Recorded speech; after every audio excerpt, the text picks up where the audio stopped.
أعوذ بالله من الشيطان الرجيم. بسم الله الرحمن الرحيم. الحمد لله الذي على نعمة الظاهر والباطن والحادث والقادمان، والصلاة والسلام على سيدنا محمد سيدنا عرب سيدنا مرسلين محمد بن عبد الله وعلى آله وصحبه أجمعين.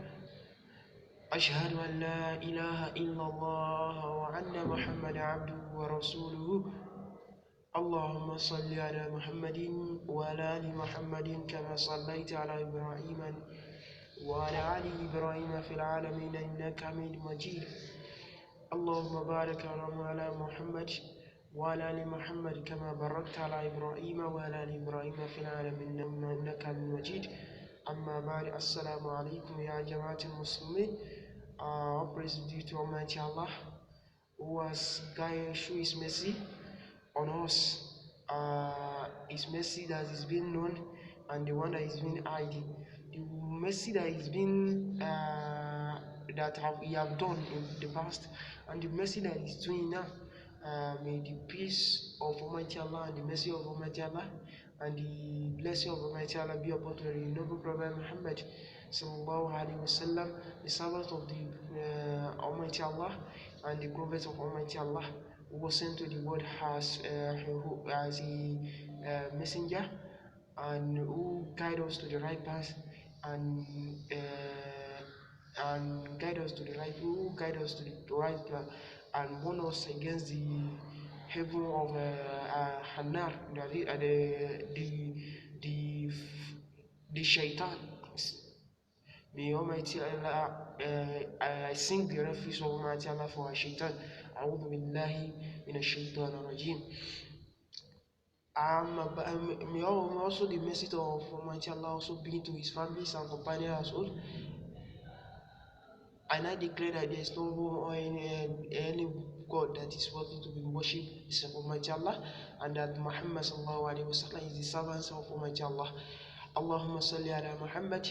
May the peace and mercy of Almighty Allah be upon the noble Prophet Muhammad.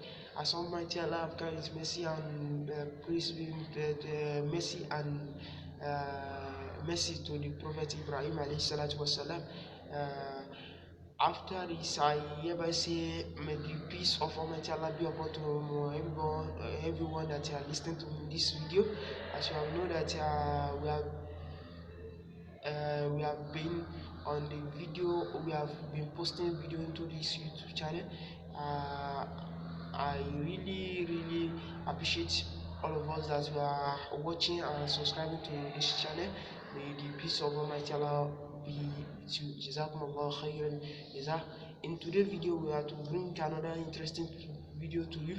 As you have known that we are continuing from our topic in one of our lectures in Islamic accounting. And today we are to look at the Islamic accounting introduction aspect 2, that is the historical aspect. We have known the meaning of Islamic accounting in our last video, and today we are to look at the historical background on how Islamic accounting was brought. In essence, in summary, inshallah, we shall be looking at that today. Now, I will start now. Inshallah, may Almighty Allah make it easy for me. Now, according to the history of Islamic accounting, as you have known that the origin and the history of accounting was, according to history of the modern accounting that we have today, was brought by Italy, was traced back to Italy. That is a country called Italy by a scholar named Luca Pasilio. That is the father of modern accounting, modern economics. In his book that he wrote, that he named what Summa the arithmetical geometrical proportionate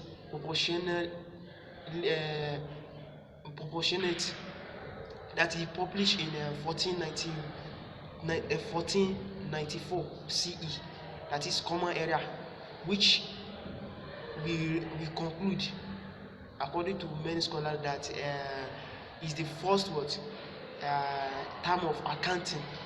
Is the first term of accounting. According to this Luca, it is not, he is not accredited as the first invention of accounting system, but he was the first individual that was credified to publish the system of accounting. This is because there are many merchandisms that have been using accounting system before the invention of Lucas, in that year that he wrote his book. So this Islamic accounting that we are talking about, Islamic accounting is traced back to the invent of what? The accounting in Islamic system have been in existence before the invent of Lucas Basilio. That is, they have been using accounting before the inventation of him in 1494. Now, so during the nation of this Islamic accounting was brought during the nation of Arab time, where during the time of Prophet Muhammad sallallahu alaihi wasallam, where the whole economic system is based on the Arabia system. As you have known that in the life of Prophet Muhammad, they were merchandising, they were traders. They buy and sell things. You understand? And this time around, this Lucas Palillo was not, have not been resident by that time. So they were doing trading, they are selling. So they are using the system of what? Accounting system. As you have known that Prophet Muhammad is also what? A merchant, that is, he is a trader, because he sell goods to foreign countries, and they pay him, he do trading with foreign country. So the arrival of Islam into the country, you understand, it was reviewed. Was the revelation of the Holy Quran at the age of 40 years, when the Prophet Muhammad ﷺ was 40 years of age, when the Islam come into existence in system CE, which referred the Quran Karim in the month of Ramadan, in the night of majesty. So, and this Quran provide the guidance on how to conduct the use of accounting system. So this Quran make guidance on how we can deal with any form of accounting system. This means that Islamic accounting was present some years, 80 years of time before the existence of Basilio book in 1494. Though Islam have grown, so that how the Islam grew, that's how the Islamic economic system and activity also go. The expansion in trade within and beyond the Muslim world promote the develop of merchandisms, which would ensure the acceptance of acceptability and accountability of cash, goods received and distribution. So this became the specific important. So this Islamic accounting become more important when there was introduction of by the Prophet Muhammad, or what we call zakat in the Holy Quran, that was said in the Holy Quran in 624, 624 CE, when Almighty Allah talk about zakat and send the Prophet Muhammad to inform our people about removing zakat out of their, removing money out of their money, out of their property, to give out to the needy. As you have know that according to the 5 pillars of Islam, he talk about what one five things that you have to know as a Muslim. The first thing is tashahadu, لشهادة أن لا إله إلا الله وأن محمدا رسول الله، وتقيم الصلاة وتؤتوا الزكاة وتصوموا رمضان وتحج البيت إن استطعتم إليه وتحج البيت وتصوموا رمضان وتحج البيت إن استطعتم. So among the five that I've mentioned, we talk about what is that zakat. Zakat, the art of giving alms to the needy, giving to, according to the estimate, is the, according to some, they say that it's 2.5% of your wealth that the rich, they are going to remove out of their wealth, and they will make sure that the money that they are using, they are going to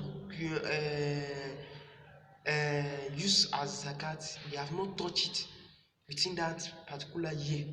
So if the money is beyond the year, you understand, they can remove 2.5 of the money and use it as zakat if zakat have entered their money. And anybody that remove zakat, Almighty Allah is to do what? Reward him in abundantly, rewarding abundantly. So where it was what necessary to have what accounting purpose of calculating what purpose of calculating and paying of zakat. So this Islamic accounting also talk about, according to history, talk about how we can do calculate and pay what zakat, which was stated in the Holy Quran, that give us the amount, certain amount that zakat is to be paid, and the Prophet Muhammad expatiated on it.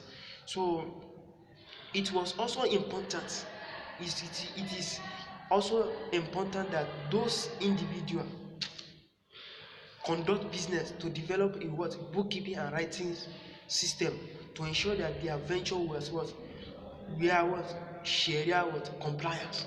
So all these, they are the investment of what inventation of Islamic accounting. So anything this introduction of Islamic accounting make sure that the art of performing doing business in the following of the guidance of the Sharia, that is the Quran and the Sunnah of Rasulullah. so, so that's how that's about that. So the formal introduction of accounting principle and concept and procedure occurred during the time of what the second caliph of the Prophet Muhammad. After the Prophet Muhammad sallallahu alaihi wasallam died, so the caliphate, we call him Khalifat al-Rashidi, those caliph after the Prophet Muhammad. So understand. So during the Khalifa of Umar ibn al-Khattab in 634 to 644 CE, that's when the concept and procedure of how to use the accounting system was very invented properly. So that's a summary about the introduction aspect, about the historical aspect of Islamic accounting. We use this appreciate to thank all of us for listening to this video. May Almighty Allah make me that I'm saying it and those listen to me to understand it more better. May Almighty Allah increase our knowledge and understanding on this topic. I will urge every one of us to subscribe to our channels to like these channels, to comment, and if you observe that there is any errors in our video, please try to endure to comment, and inshallah we shall improve on our skill of performing the video. Alhamdulillah, Alhamdulillah. Thank Almighty Allah for making this program easy for us from the beginning to the end. May Almighty Allah put al-barakah on it, inshallah. This is the Islamic accounting introduction part 2, and that is to the inshallah. Next on our video is the Islamic accounting introduction part 3, where we'll be discussing about the verse 282 of the Holy Quran that guide what the Islamic accounting about the contract, the deal with contract, how we can make record of our contract, and the lesson of the Surah Al-Baqarah, and the lesson that the ayah is talking about. So may Almighty Allah make it easy. Assalamu alaikum wa rahmatullahi wa